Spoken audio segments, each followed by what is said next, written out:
ہونا، اس عمل کے ذریعے سے، قربانی کے ذریعے سے اللہ کے بندے اللہ کا قرب حاصل کرتے ہیں، اللہ کا تقرب حاصل ہوتا ہے۔ یہ قربانی کیا ہے؟ قربانی کیوں کیا جاتا ہے؟ اس سے کیا فائدہ ہے؟ کبھی ہم نے سوچا نہیں، ہم نے سوچا نہیں کہ قربانی کیوں کیا جاتا ہے، اس سے کیا فائدہ ہے، ہمیں کیا ملے گا، نہیں سوچا ہم نے۔ صرف لوگ کرتے ہیں، ہم بھی دیکھا دیکھی قربانی کر دیتے ہیں، اس کی فضیلت، اس کی اہمیت کو سامنے ہم نہیں رکھتے۔ چنانچہ روایت میں آتا ہے عن زید بن ارقم رضی اللہ عنہ قال قال اصحاب رسول اللہ صلی اللہ علیہ وسلم ما هذه الاضاحی قال رسول اللہ صلی اللہ علیہ وسلم سنة ابیکم ابراہیم قالوا فما لنا یا رسول اللہ قال بكل شعرة حسنة قال فالصوف لنا یا رسول اللہ قال بكل شعرة من الصوف حسنة او کما قال علیہ الصلاۃ والسلام۔ حضرت زید بن ارقم رضی اللہ عنہ روایت کرتے ہیں کہ صحابہ میں سے کسی نے پوچھا یا رسول اللہ ما هذه الاضاحی، یہ قربانی کیا چیز ہے، یہ ہم کیوں کرتے ہیں، کس لیے کرتے ہیں، ہمیں کیا فائدہ ہے، کیا چیز ہے قربانی؟ تو اللہ کے نبی نے فرمایا سنت ابیکم ابراہیم، یہ تمہارے ابا حضرت ابراہیم علیہ السلام کی سنت ہے، حضرت ابراہیم علیہ السلام کی سنت ہے۔ صحابہ نے پوچھا قالوا فما لنا یا رسول اللہ، ٹھیک ہے ان کی سنت ہے، ہمیں کیا ملے گا، ہمیں کیا فائدہ، ہم کیوں کریں؟ تو اللہ کے نبی نے فرمایا بکل شعرۃ حسنۃ، قربانی کے ایک جانور کے ہر بال کے بدلے میں ایک ایک نیکی لکھی جائے گی۔ سوچیں جانور میں کتنا بال ہے، کوئی گن سکتا ہے؟ نہیں گن سکتا۔ ایک روایت میں اللہ کے نبی نے فرمایا بنو کلب کی بکریوں کے بال کے برابر ثواب لکھا جائے گا۔ کتنے بال ہیں جانور میں، کون گن سکتا ہے؟ کوئی مشین بھی لگا کے گننا چاہے تو گن نہیں سکتا، وہ اللہ ہی جانتا ہے کتنے بال ہیں۔ پھر صحابہ نے پوچھا فصوف لنا یا رسول اللہ، بعض جانور ایسے ہیں کہ جن کے بدن میں بال نہیں ہوتے، ان کے بدن میں اون ہوتے ہیں، اون، جیسے دمبا ہوا، مینڈھا ہوا، ان کے بدن میں بال نہیں، ان کے بدن میں اون ہوتے ہیں، تو اس پر کیا ملے گا؟ اللہ کے نبی نے فرمایا بکل شعرۃ من الصوف حسنۃ، ہر اون کے بدلے میں ایک نیکی ہے۔ گنو کتنا اون گنتے ہو، جتنا گن لو گے اتنا نیکی، کتنا گنو گے، گن نہیں پاؤ گے۔ یہ فضیلت ہے قربانی کی، اسی قربانی کی وجہ سے اس مہینے کی فضیلت ہے۔ اور اللہ کے نبی نے روایت میں آتا ہے عن عائشہ رضی اللہ عنہا قالت قال رسول اللہ صلی اللہ علیہ وسلم ما عمل آدمی من عمل یوم النحر احب الى اللہ من احراق الدم انه لیأتی یوم القیامة بقرونها واشعارها وازلافها وان الدم لیقع من اللہ بمکان قبل ان یقع من الارض فطیبوا بها نفسا، رواہ الترمذی او کما قال علیہ الصلاۃ والسلام۔ حضرت عائشہ رضی اللہ عنہ روایت کرتی ہیں، ام المؤمنین ہیں، زوجہ نبی ہیں، بنت صدیق ہیں، وہ روایت کرتی ہیں کہ اللہ کے نبی صلی اللہ علیہ وسلم نے ارشاد فرمایا ما عمل آدمی من عمل یوم النحر احب الی اللہ من احراق الدم، فرمایا اللہ کو قربانی کے دنوں میں خون بہانے سے زیادہ کوئی عمل محبوب اور پسندیدہ نہیں ہے۔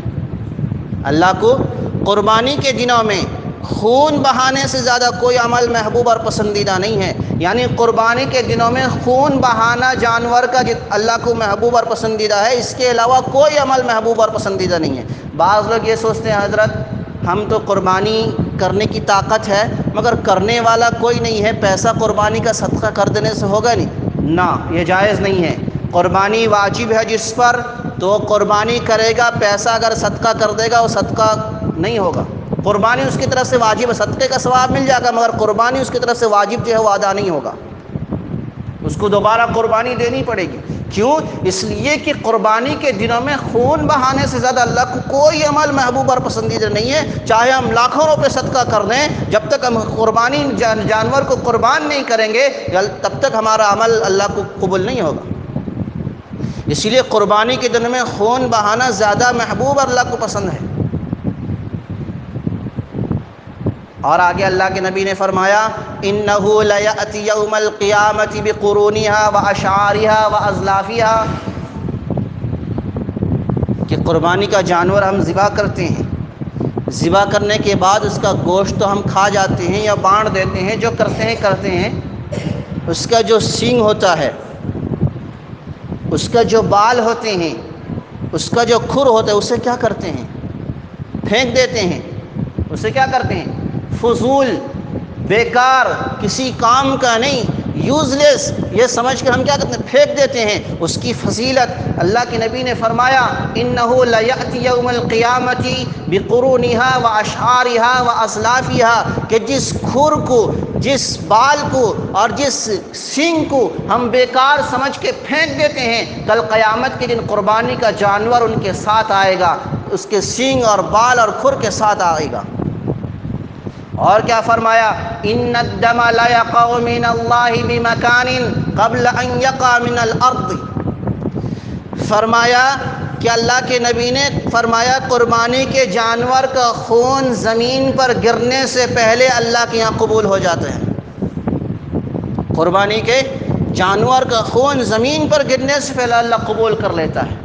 اسی لیے آگے اللہ کے نبی نے فرمایا فطیبوا بہا نفسا، کہ قربانی کرو خوش دلی کے ساتھ، خوشی کے ساتھ قربانی کرو، بوجھ سمجھ کر نہیں، لوگوں کو دکھانے کے لیے نہیں، شہرت کے لیے نہیں کہ اتنا بڑا آدمی ہے، پیسے والا ہے، اب تو قربانی کر سکے گا نہیں. لوگوں کے طعن و تشنیع سے بچنے کے لیے مجبور ہو کے قربانی کرتا ہے. نہیں، قربانی کرنا ہے خوش دلی کے ساتھ، دل کھول کر قربانی کرو، دل کھول کر قربانی کریں. جس پر قربانی واجب ہے اس پر قربانی کرنا لازم اور ضروری ہے. جو صاحب نصاب ہے اس پر قربانی کرنا واجب اور ضروری ہے، نہیں کرے گا گناہگار ہوگا.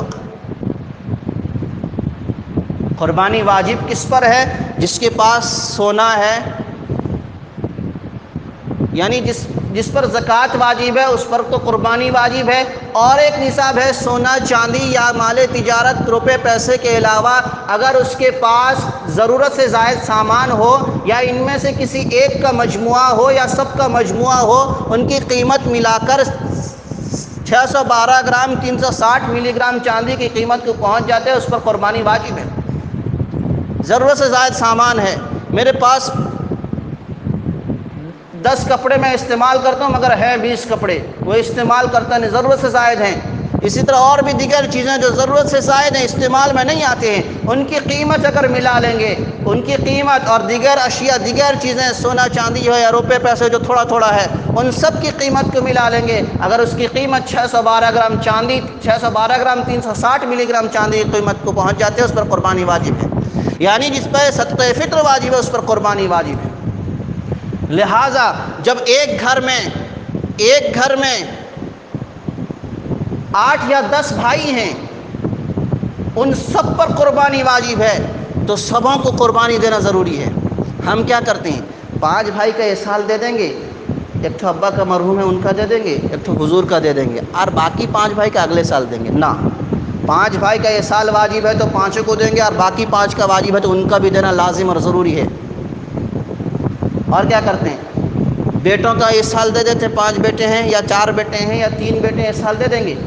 بہوؤں پر واجب ہے ان کو اگلے سال دیں گے. نہ، بیٹوں پر جس طرح قربانی واجب ہے تو بہوؤں پر بھی واجب ہے، تو ان کو بھی دینا، ان کا بھی قربانی دینا لازم اور ضروری ہے. اگلے سال کے رکھیں گے تو گناہگار ہوں گے.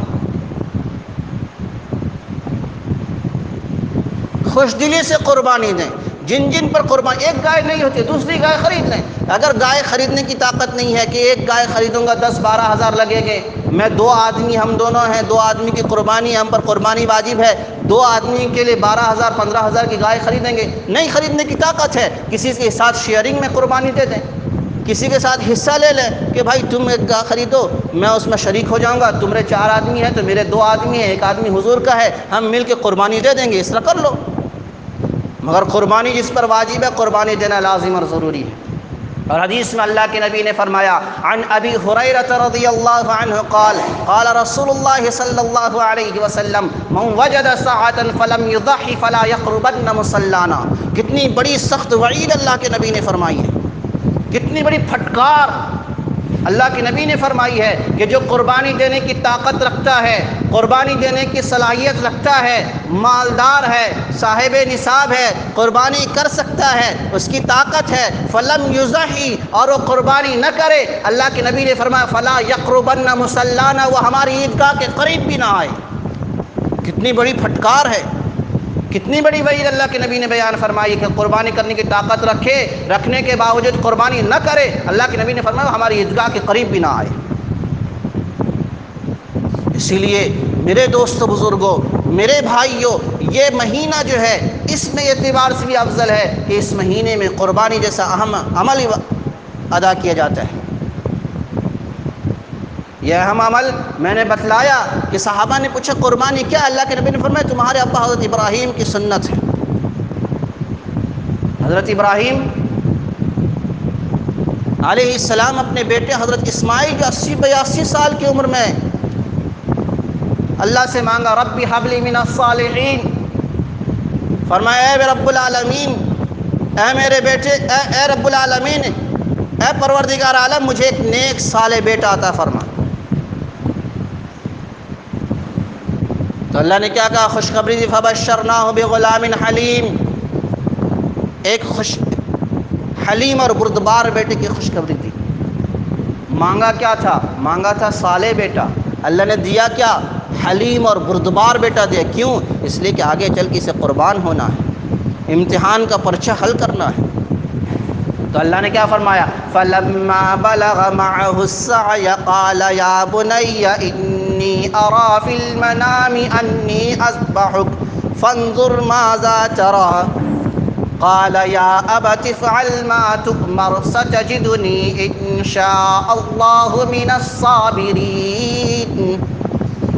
اللہ نے فرمایا فَلَمَّا بَلَغَ مَعَهُ السَّعْيَ، جب دوڑنے کی عمر کو پہنچ گئے، اس سے پہلے تو بہت سارے امتحانات، بہت ساری تکلیفیں ہوئیں، امتحانات کا سامنا کرنا پڑا، اس کو ذکر کرنے کے لیے وقت نہیں ہے۔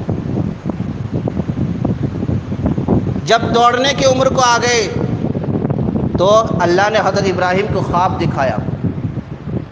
وہ خواب حضرت ابراہیم نے اپنے بیٹے سے ذکر کیا، یا بنی انی اریٰ فی المنام انی اذبحک، اے میرے بیٹے، میں خواب میں دیکھا ہوں کہ میں تجھے ذبح کر رہا ہوں، فانظر ماذا تری، تیری کیا رائے ہے، تو کیا کہتا ہے؟ میں تجھے ذبح کر رہا ہوں، میں نے خواب میں دیکھا ہے۔ اور یاد رکھیں نبی کا خواب وحی ہوتا ہے، ہم تم خواب دیکھیں یہ وحی نہیں کہلاتا، یا کوئی اللہ کا ولی خواب دیکھے یہ وحی نہیں کہلاتا، لیکن نبی خواب دیکھے تو یہ اللہ کی طرف سے یہ حکم ہے، یہ پیغام ہے، یہ وحی کہلائے گا۔ تو نبی نے خواب دیکھا، انی اریٰ فی المنام انی اذبحک فانظر ماذا تری، کہ میں تجھے ذبح کر رہا ہوں، میں نے خواب دیکھا ہے، اے بیٹے تیری کیا رائے، تو کیا کہتا ہے؟ بیٹا بھی ویسے ہی بیٹا تھا، جیسا باپ ویسے ہی بیٹا، جیسا باپ ویسے ہی بیٹا۔ تو بیٹے نے کہا یا ابت افعل ما تؤمر، قرآن نے الفاظ استعمال کیا، ابت افعل، اے ابا، یہ عربی الفاظ، یہ قرآن کا الفاظ، یہ اسلامی پکار ہے کہ بیٹا اپنے باپ کو ابا کہہ کے بلائے، ابو کہہ کے بلائے، ابو جان کہہ کے بلائے، ابا جان کہہ کے بلائے، یہ اسلامی طریقہ ہے۔ مگر ہم نے یہ طریقہ بھلا دیا، آج ہمارا بیٹا ہمیں بلاتا ہے ڈیڈ کر کے بلاتا ہے، ڈیڈی کر کے بلاتا ہے، کوئی پاپا بلاتا ہے، کوئی نہ جانے اور کیا کیا الفاظ استعمال کرتے ہیں، ماں کو موم، ممی، نہ جانے اور کیا کیا لفظ استعمال کرتے ہیں۔ یہ اسلامی طریقہ نہیں، قرآن کا الفاظ ایسا نہیں ہے۔ قرآن میں ماں کو کر کے ذکر کیا ہے، امی، امی جان، اس طرح کے الفاظ ہیں، اسلامی طریقہ ہے۔ اپنے بچوں کی ایسی عادت ڈلوائیں، ایسی عادت سکھلائیں تاکہ وہ اسلامی الفاظ سے ہمیں پکاریں۔ اور اس الفاظ میں پیار ہے، ان الفاظ میں ڈیڈ میں پیار نہیں ہے، ڈیڈی میں پیار نہیں ہے، پاپا میں پیار نہیں ہے، موم یا ممی میں پیار نہیں ہے، امی، امی جان، امی جی، اس میں پیار ہے۔ الفاظ پکارنے میں پیار جھلکتا ہے۔ ابو، ابو جان، ابا جان، اس میں الفاظ پکارنے میں پیار جھلکتا ہے۔ بیٹے کی طرف سے باپ کو پیار نظر آتا ہے۔ اگر ہم موم، ڈیڈ، پاپا، ممی یہ سب بلائیں گے، یہ سب الفاظ میں پیار، یہ انگریزوں کا طریقہ ہے۔ تو اسی لیے اللہ نے فرمایا یا ابت افعل ما تؤمر ستجدنی انشاءاللہ من الصابرین، اے ابا جان آپ کو جو حکم ہے وہ کر گزریے۔ ذبح کرنے کا حکم ہوا ہے نا، بیٹا بھی سمجھ گیا، خواب میں دیکھیں میں نے اللہ کی طرف سے حکم ہے، سمجھ گیا ہے، آپ ذبح کر دیجئے، آپ مجھے ذبح کرنے کے لیے چلیے۔ ستجدنی انشاءاللہ من الصابرین، فرمائیں کہ آپ مجھے انشاءاللہ صبر کرنے والا پائیں گے۔ اور وہ حضرت اسماعیل انشاءاللہ کہے تو اس میں جمے ہوئے تھے۔ آج ہم انشاءاللہ کرتے مطلب جان کل سے انشاءاللہ جان، اور کل آیا بھی نا انشاءاللہ ہوا بھی، مزید آؤ نہیں انشاءاللہ کل سے، پھر بھائی آ جاؤ خالی ہے مسجد۔ یہ 2 دن پہلے مسجد میں 2 بندے تھے، 2 بندے صبح کی نماز میں تھے۔ اتنی بڑی مسجد، اے سی، اور اتنا عالیشان، اتنا نقش و نگار، فائدہ ہی کیا؟ اس سے 4 دن پہلے ایک مؤذن تھا، ایک امام تھا، بس مؤذن نے اذان دیا، امام نے نماز پڑھی۔ صبح کی نماز کی بات کر رہا ہوں۔ ڈوب مرو مسلمانوں، ڈوب مرنے والی بات ہے، اور دکھاتے ہیں ہم بڑے مسلمان ہیں۔ مسلمانوں رونا آتا ہے، ڈوب مرنے والی بات ہے، افسوس والی بات ہے۔ خود کو ٹھاٹھے مار کے ہنستے ہو، دنیا کے حالات کیا ہے پتہ ہے؟ دنیا کے حالات کیسے بد سے بدتر ہونے لگے ہیں۔ آج ہماری مسجدیں ویران ہیں۔